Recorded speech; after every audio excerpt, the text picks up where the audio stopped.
Greetings, my name is Al Romero. I'm the founder of Hyrax Productions. My idea for an animated film is this. It's called El Duelle, which means the duel. Now, I've been working on a story for many years, ever since I was in elementary school.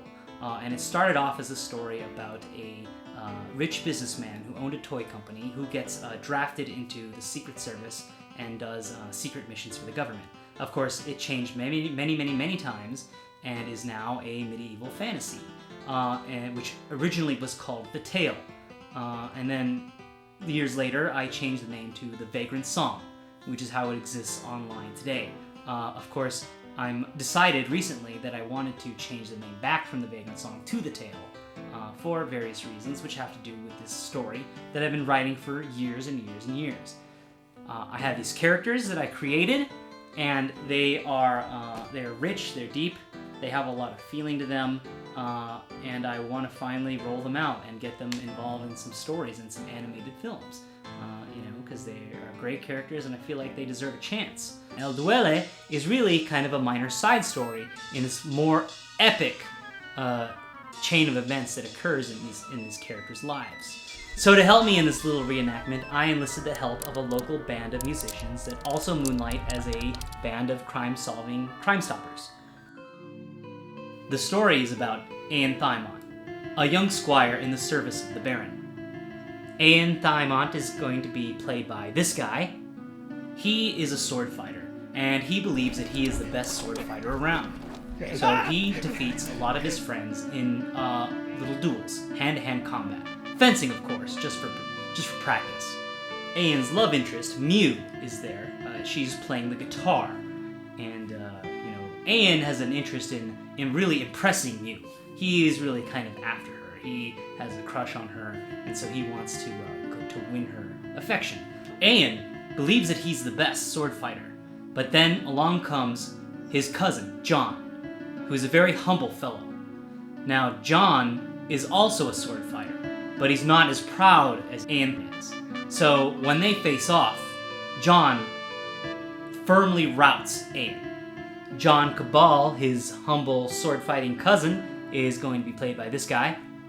And then there's the immutable Mew Notra, who will be played by this charming girl right here. Now the whole time, Mew is just jamming on her guitar and playing some real, exciting Spanish-style music in the background. And that's what this video is set to, and that's what drives the momentum of this movie.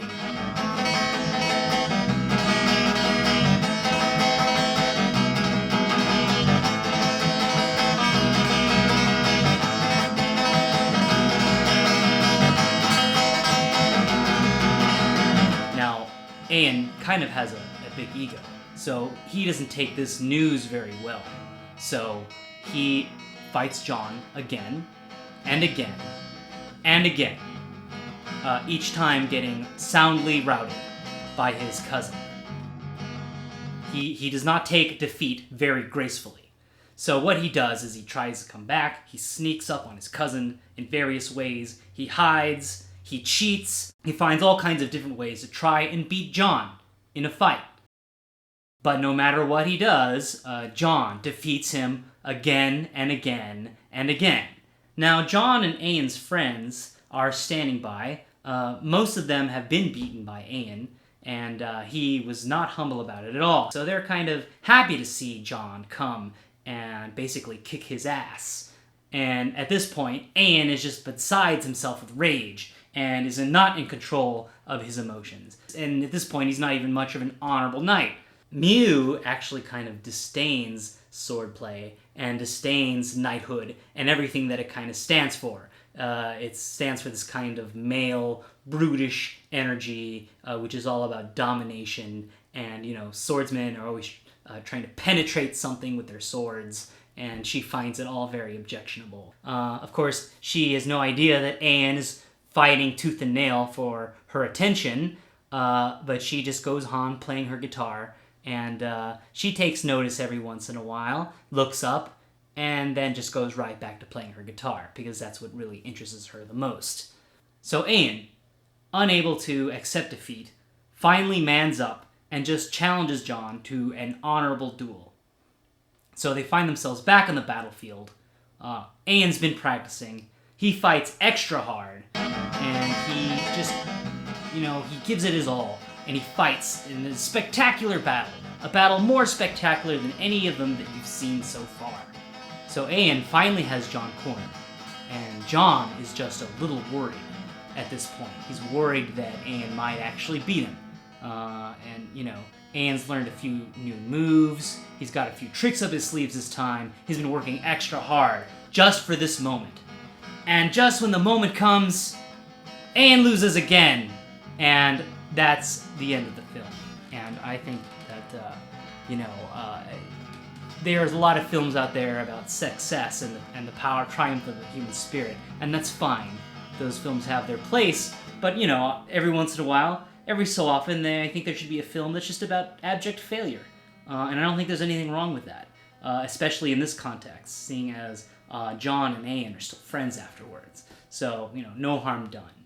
A lot of stories kind of patronize us, and they tell us that, yes, everything's going to be okay, and everything is going to be fine as long as you do your best, and, the good guys always win in the end. And I don't always agree with that. I think that sometimes stories need to be a little bit of tragedy. And in this case, even though El Duelle is really kind of a lighthearted kind of a story, it has a little touch of tragedy in there. And I think that's what's interesting about it, to me at least.